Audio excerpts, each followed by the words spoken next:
Hello mga boss, welcome uli sa ating channel. Pag-usapan naman natin ngayon yung iba pang mga command dito sa AutoCAD, no? Kaya lang mga boss, kung bago pa lang kayo pala sa maliit pa lang nating channel, huwag nyo muna palang kalimutang pindutin yung subscribe. Pero isama nyo na rin po yung like at saka notification bell. Okay, umpisahan na po natin yung bagong topic natin sa mga command sa AutoCAD. Ang unang pag-uusapan natin dito sa AutoCAD, itong pagkakaiba ng explode at saka ng burst, no? Yung dalawang command na yan, medyo nalilito yung iba. Pag-uusapan natin kung mag-e-edit tayo ng mga block, no? O halimbawa, itong letter na ito, ikakopy ko siya. Na yan ang isa, dahil blocks itong letter na ito, ang gagawin natin, i-explode natin yung isa naman, gagawin natin yung command na burst ang gagamitin natin, no? So, ang explode command is type lang natin yung X, no? Tapos select natin ito, then enter.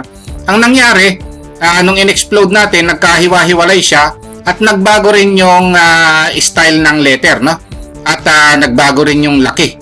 So, ngayon, ito namang isa, kung gagamitin natin ang command na burst. So, B-U-R-S-T o burst, no?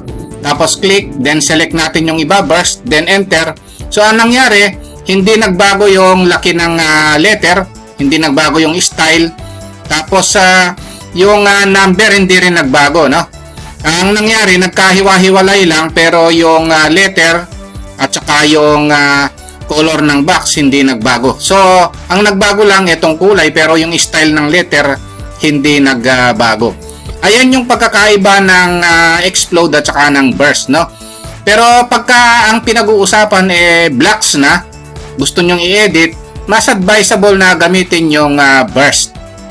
Ayan yung dapat nating tandaan, no?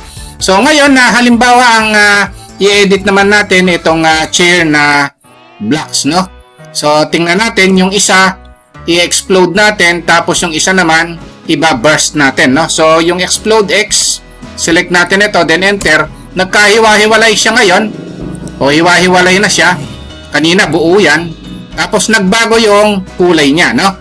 Tapos kung ililist natin yan, ang layer niya nagbago na rin.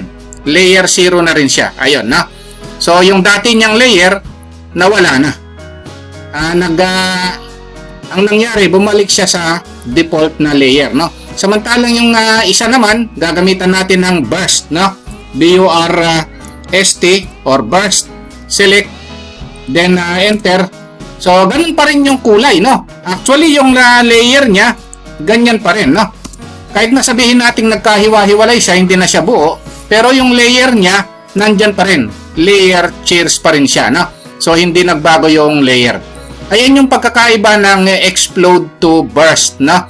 So, konti lang ang nagbabago pagka burst ang ginamit, lalo na sa mga blocks, no? So, kaya mas advisable na gamitin yung burst pag mag-e-edit ng blocks. Kung nagustuhan nyo itong video natin mga boss, no, wag nyo po sanang kalimutang pindutin muna pala yung subscribe dito sa maliit pa lang nating channel. Isama nyo na rin po yung like at saka notification bell. Thank you very much at God bless po sa inyong lahat.